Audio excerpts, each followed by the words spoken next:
तो आज हिमाचल प्रदेश के माननीय मुख्यमंत्री जी ने घोषणा की है कि वो हिमाचल प्रदेश में 150 यूनिट बिजली फ्री करेंगे, गांव के अंदर पानी फ्री करेंगे, महिलाओं का बस का किराया आधा करेंगे। ये हिमाचल प्रदेश की सरकार ने, उनके माननीय मुख्यमंत्री जी ने अभी घोषणा की है। हमने तो सुना था कि भारतीय जनता पार्टी आम आदमी पार्टी से डरी हुई है, लेकिन आज उनकी अनाउंसमेंट से समझ में आ गया कि आम आदमी पार्टी को लेकर भारतीय जनता पार्टी के मन में हार का बहुत ज़बरदस्त खौफ है।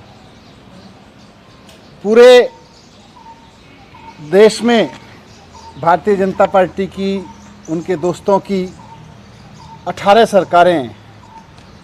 कहीं उन्होंने नहीं सोचा कि बिजली सस्ती कर दो। हर जगह कहते हैं बिजली फ्री नहीं होनी चाहिए, फ्री का मजाक उड़ाते हैं। हर जगह कहते हैं ये फ्री तो देशद्रोही है। केंद्र की सरकार में भी रिव्यू करके मीडिया को बताते हैं कि पूरी की पूरी केंद्र सरकार कह रही है फ्री तो बर्बाद कर रहा है। और हिमाचल प्रदेश में चुनाव आया तो केजरीवाल मॉडल ऑफ गवर्नेंस की कॉपी करने की नाटक करने लगे हिमाचल प्रदेश में। हिमाचल प्रदेश में आज भारतीय जनता पार्टी ने जो अनाउंसमेंट्स किए हैं, भारतीय जनता पार्टी की सरकार ने, वो केजरीवाल मॉडल ऑफ गवर्नेंस की नकल करने की कोशिश है।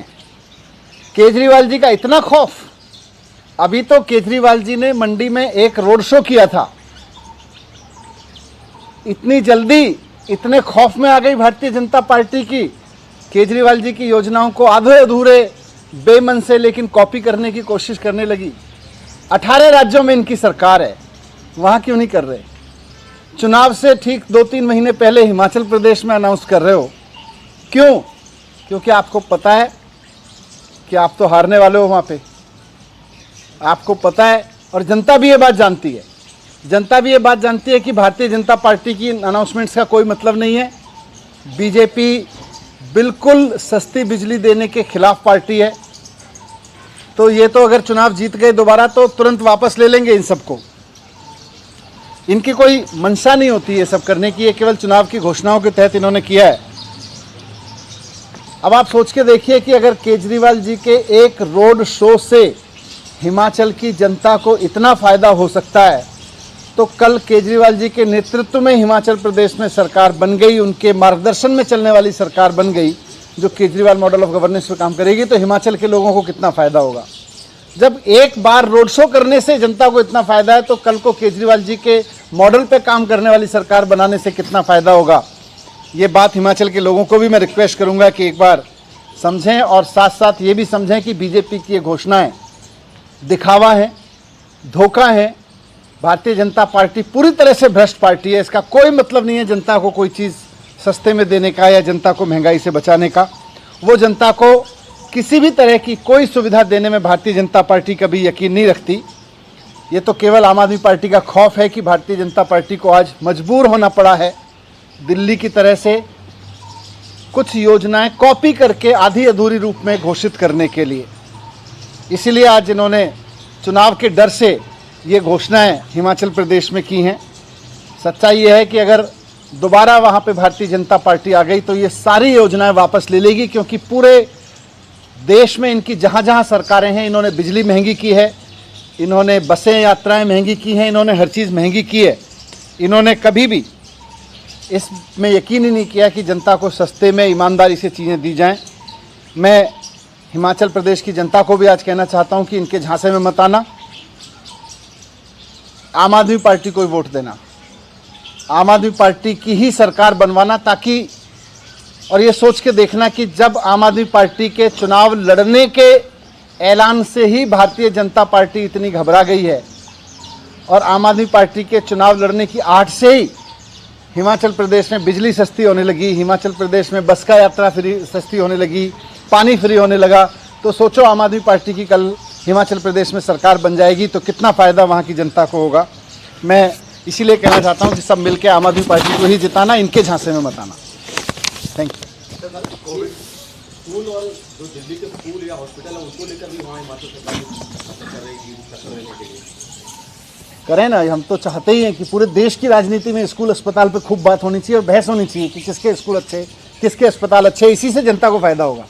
ये करते ही नहीं, भाग जाते हैं हमेशा चर्चा से इन सबसे। दिल्ली में कोविड को लेकर के काफी समस्या हो रही है क्योंकि स्कूल जो है काफी सारे बंद हो गए और केसेस काफी स्कूल नहीं ऐसा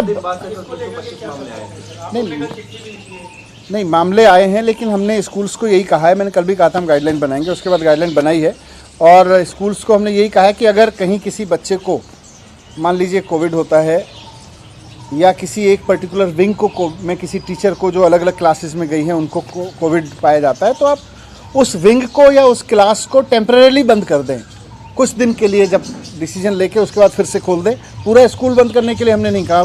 अगर ज़रूरत पड़े, कहीं ऐसा लगे कि एक टीचर पूरे स्कूल में गए या प्रिंसिपल को होता है या किसी ऐसे व्यक्ति को होता है ज़्यादा स्कूल के लोगों के संपर्क में आया, वहाँ डिसीजन ले सकते हैं। तो इसको हमने पूरी तरह से डिसेंट्रलाइज करके कहा है और साथ में सारे स्कूल्स को हमने कहा है कि कहीं से भी अगर रिपोर्ट आती है तो तुरंत हमारे डायरेक्टरेट को, एजुकेशन डायरेक्टरेट को तुरंत सूचना दें। नहीं, जब वैक्सीनेशन से तो बड़ों को भी तो हो ही रहा है ना, बड़ों का तो सबका वैक्सीनेशन हो गया, फिर भी हो ही रहा है। तो 30 तारीख को डीडीएम की बैठक है, क्या लग रहा है फेस्टिवल बढ़ाने की आवश्यकता है कि परसेंटेज बढ़ रहा है सर? नहीं, सारी सिचुएशन का रिव्यू करेंगे। जो डीडीएम की मीटिंग्स होती हैं उसमें सबसे बड़ी चीज़ ये होती है कि जो एक्सपर्ट्स हैं, जो सारी दुनिया के स्प्रेड पे, देश की स्थिति पे, इसके वेरिएंट्स पे नज़र रखते हैं, वो फिर सरकार के आगे एक पूरा पिक्चर रखते हैं, सरकार की उसमें समझ बनती है, फिर तो उनसे बहुत मदद मिलती है हमें। सर एक इम्पॉर्टेंट सवाल है, ये दिल्ली जल बोर्ड की तरफ से एक्चुअली क्या सर, पानी काफ़ी सारे इलाकों में दिल्ली में गंदा आ रहा है और कई लोग कंप्लेन कर रहे हैं कि दिल्ली जल बोर्ड सुनवाई नहीं कर रहा, क्या हो सकता है सर? नहीं, कहीं किसी पर्टिकुलर कॉलोनी में है तो उसके तो तुरंत एक्शन हो जाता है, ऐसे जेनरिक कहना तो ठीक नहीं है। नहीं, किसी कॉलोनी में होगा तो बता देना। क्या? अच्छा, क्या? दिल्ली फाइल्स बनाने के लिए अनाउंस कर दिया विवेक अग्निहोत्री ने कश्मीर फाइल्स के बारे में, दिल्ली राइट्स को दिखाना चाहते हैं, इससे क्या है? बिल्कुल, और देश में बहुत सारे वीडियोस, बहुत सारी फिल्में बन रही हैं, स्वागत है।